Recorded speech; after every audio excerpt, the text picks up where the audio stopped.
Hello hello. David അദ്ദേഹത്തിൻ്റെ vacation enjoy ചെയ്യാൻ വേണ്ടിയിട്ട് കാക്കനാട് എൻ്റെ അടുത്ത് വന്നിട്ടുണ്ട്. അപ്പം ഞങ്ങൾക്ക് കൃഷി ചെയ്യാനൊക്കെ ഉള്ളൊരു അവസരം കിട്ടി. ഡേവിഡ് അതൊരു വ്ളോഗാക്കി മാറ്റിയിട്ടുണ്ട്. ഡേവിഡിൻ്റെ ഫസ്റ്റ് വ്ളോഗാണ്. സോ നിങ്ങൾ ഫീഡ്ബാക്ക് അറിയിക്കണം. അപ്പോൾ നമുക്ക് വ്ളോഗിലേക്ക് പോവാം. ഹലോ ഫ്രണ്ട്സ്, നമ്മൾ ഇന്നത്തെ വീഡിയോ എന്ന് പറയുന്നത് വാഴയാണ്.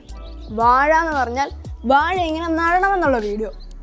കൃഷിഭവനിൽ നിന്ന് 70ഓളം ടിഷ്യൂ കൾച്ചർ ചെയ്ത കുഞ്ഞു വാഴത്തൈകളാണ് നിങ്ങൾ കാണുന്നത്. അപ്പം ഇത് നടുമ്പോൾ ശ്രദ്ധിക്കേണ്ട കാര്യങ്ങളും എങ്ങനെ നടണം എന്നുള്ള കാര്യങ്ങളുമാണ് ഈ വീഡിയോ. വാഴ നടാനായി ആദ്യം കുഴിയെടുക്കുക എന്നുള്ളതാണ്. വാഴ നടാനായി കുഴിയെടുക്കുമ്പോൾ ചില അളവുകളുണ്ട്. ഇനി നമുക്ക് അതിനെപ്പറ്റി പറയാം. ഓരോ കുഴിക്കും 2 മീറ്റർ അകലമെങ്കിലും വേണം. കുഴിക്കുള്ള ആഴമാകട്ടെ 2 അടിയും. കണ്ടോ, ഓരോ കുഴിയിലും കുമ്മായം നമ്മൾ വിതറിയിട്ടുണ്ട്.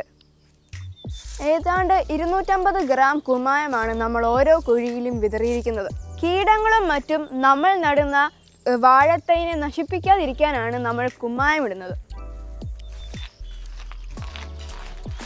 കുഴിയെടുത്ത് കുമ്മായം ഇട്ടിട്ട് 10 ദിവസം കഴിഞ്ഞിട്ടെങ്കിലുമാണ് നമ്മൾ ഇത് നടുന്നത്.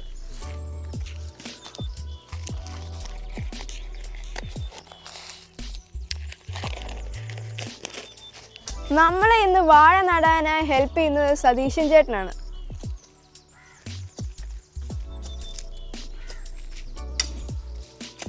അപ്പം നമ്മൾ ആദ്യത്തെ തൈ നടാൻ പോവാണ്.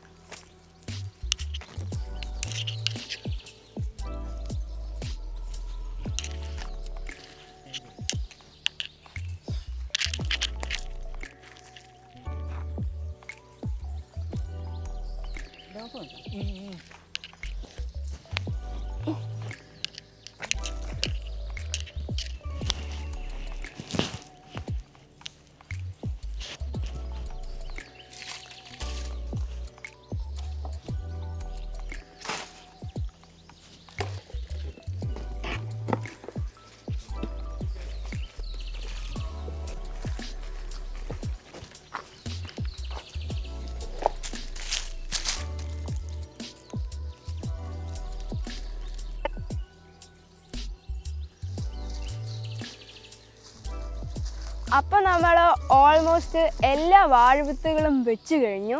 ഇനി ഇതിന് വളമിടുക, വെള്ളമൊഴിക്കുക, അതിനെ വളർത്തിയെടുക്കുക എന്നുള്ളതാണ്. അപ്പോൾ അതിനെക്കുറിച്ചുള്ള അപ്ഡേറ്റ്സും പിന്നെ വേറെ കൃഷിപരമായ കാര്യങ്ങളുമായി അടുത്ത വീഡിയോയിൽ കാണാം. Okay, by.